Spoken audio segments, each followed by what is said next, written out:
Jehovah Shalom, Jehovah Shammah, Jehovah Sori, Jehovah Jireh, Jehovah Barah, Jehovah Adonai, Jehovah Magen, our great shield, Jehovah El Olam, Jehovah Elyon, Jehovah Shalom, Jehovah Sabaoth, Jehovah Rohi, Jehovah Sidkenu, El Gibor, Eloheinu, Jehovah Hoseinu, the tremendous God of heaven, the powerful and most terrible God of Israel. He has spoken with me, beloved people. And today, in this conversation that I bring to you, that the Lord Jehovah has had with me, all of you, first and foremost, you're aware that time has changed in the church. Right now, the clock on the earth has changed. Everything is ticking out real fast in the zero countdown to the return of Christ, the Messiah, the return of the Lord Christ, the return of Christ Jesus, the Messiah. All of you are aware that when you watch your news, when you see the happenings around you, you can quickly tell, you can easily tell that things have changed, and they have changed pretty fast, and the Messiah is coming. And so today in this conversation, the Lord Jehovah, He spoke with me about a conversation after the church has been taken. He has spoken with me regarding events that happen after. Again, He has spoken with me regarding events that happen after the church has been taken. And I see a tremendous darkness that covers the earth. And that tremendous darkness is accompanied by the presence of a few principles, certain personalities, that certain actors that begin to act in the sin. And the Lord, what He has done in this conversation, He set me up. He set me up with one of the principles. I see a tremendous beast. And then the Lord sent me and He struck him so hard. He charged me to go and strike the beast, and I struck him very, very hard. Well, that reminds me of when I was in India, the year 2007, when I'd gone to announce the coming of the Messiah to the Indian subcontinent and to tell the Indians to stop the Hindu worship, to stop this idol worship. They're engaged in the Buddhism, the Hinduism, the worshipping of statues and rocks and stones and wood, and to announce to them about the coming of the Messiah and the need for India also to prepare.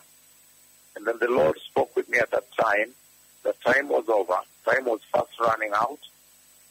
And He caused me to come from India and go straight to Uruguay in South America, because I wanted to reach the ends of the earth.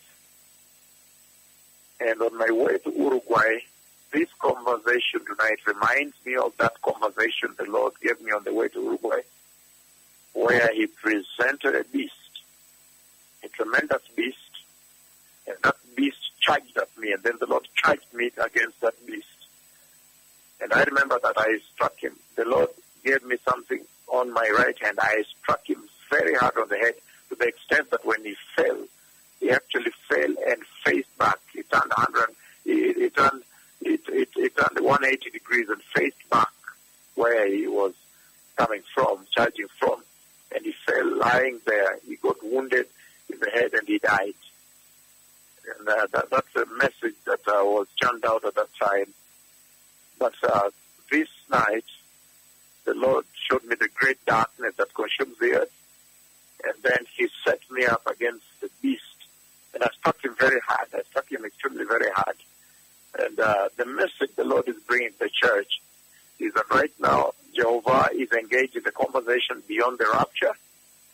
He is engaged in the conversation in the other dispensation, in the other conversation now, after the church has been taken up into the safety of heaven.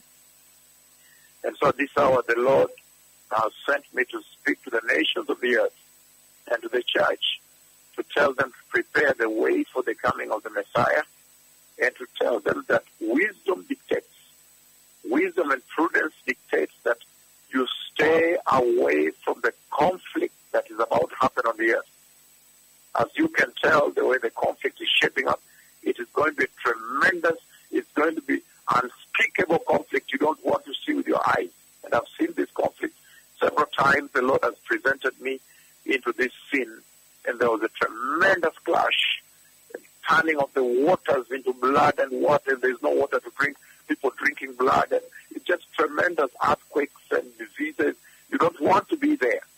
So wisdom dictates that you prepare very well at this hour in absolute righteousness. When the hour of taking the glorious church arrives, you'll be found ready. This is a blessed moment because there is a voice that is warning you to prepare. The time is over. And everybody can see in your news that right now things are moving pretty fast towards the coming of the Messiah. You need not to be a theologian or a professor of theology, whichever you say. You need not to be anything, but you simply need to be born again to understand that time is fast running out, that the events are shaping up on the earth that prepare the way for the other dispensation. And it has caused me to reposition the war between Israel and Iran, the nuclear war. That war, I have to reposition it again in the prophetic timeline, because it seems now the conversation of the Lord has shifted to the post-rapture, the post-entry of the church. And that's why I come to you this night, East African time, and your time, different time zones, to bring to you this tremendous alert and warning that the Messiah is coming. The Lord has already set me up in a severe conflict after the church has been taken away, and it's a conflict you don't want to see. You don't want to be involved. You don't want to be in this sin. Unbelievable it is if you cannot hold this. No one can take this. Oh, this is the hour at which any wisdom would compel you to prepare righteousness that you may go into the safety of heaven.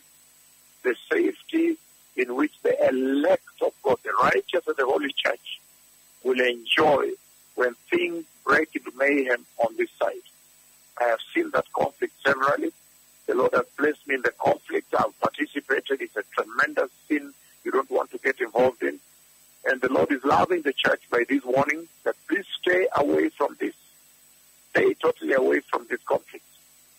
Now, we are all quite aware of the landmark prophecy that I gave when I was way back on the Western Hemisphere on that 2nd of April, the year 2004, when the Lord spoke to me. He brought me before his throne room, before his throne, in front of his throne, and his throne was covered with a glory like a mountain, the pure white glory of God, like a mountain, a huge mountain. And he made me know that he that sits on the throne was seated on the throne, and the Lamb of God, the Lamb, was also seated on his throne. And he sent John the Baptist. So John the Baptist came out of the glory of the throne, and he came and spoke with me about the Lamb of God that died for the sins of man, the sins of this world, the sin of man. And he said that the Father has said that I go to the four ends of the earth and prepare the way for the glorious coming of the Lamb of God, and tell them, prepare the way for the coming of the Lamb of God. And that became the commissioning statement when John the Baptist appeared. And then after John spoke, and then John remained there, and the voice of the Lord said, let me show you what is about to happen to the earth. And now we were still standing before the throne room of God, before the throne position, the glory of God, like a mountain. And then at that time, the moon changed into blood. All of you are very familiar with that prophecy. Landmark prophecy on the coming of the Messiah, the coming of Jesus Christ, the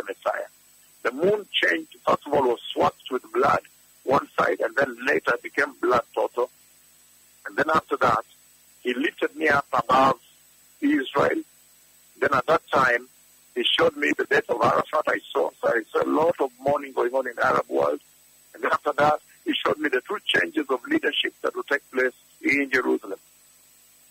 And then I saw Benjamin Netanyahu won the first change and the second change. And now we are being awakened to the fact that there is a change that took place and Benjamin Netanyahu came into leadership in Israel. And then after that, I saw all the capital cities of the world, from Ottawa to Washington, to all the capital cities of the world, Canberra, all the capital cities of the earth. They were in distress because they were wondering, how will we discuss this with this right-wing government in Israel of Benjamin Netanyahu, a prophecy I gave in 2004, and was fulfilled in Israel to date.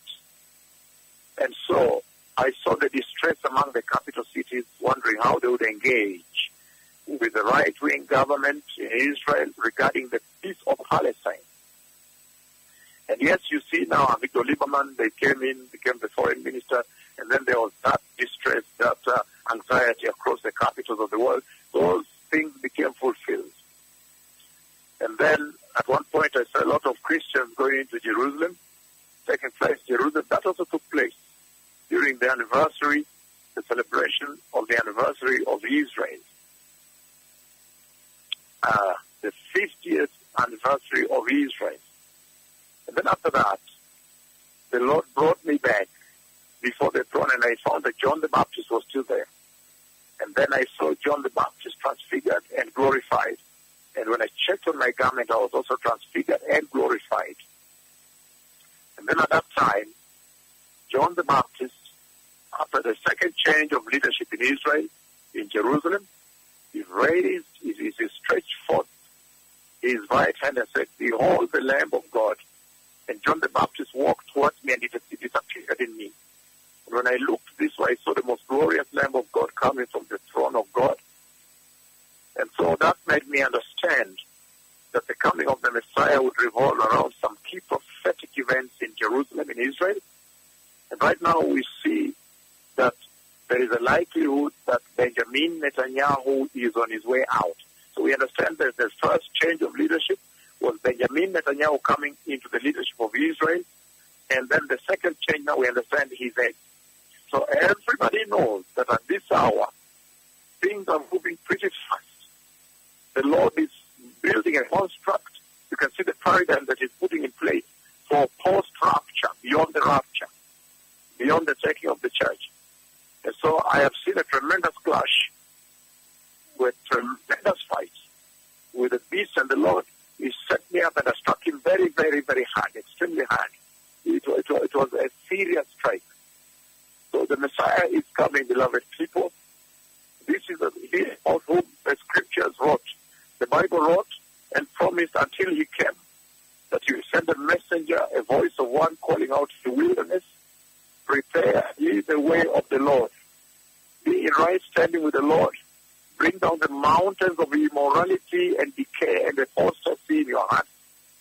And prepare a straight way in the wilderness of your heart for the coming, the glorious coming of the Lord, Christ, the Messiah, the King. I have seen the Messiah coming. I have seen the entry of the church. I have stood at the door of heaven and have seen the church entering into the eternal, glorious kingdom of heaven. So those who have ears, may they be instructed by the voice of the Lord. So, Darabah, Shalom Lachem.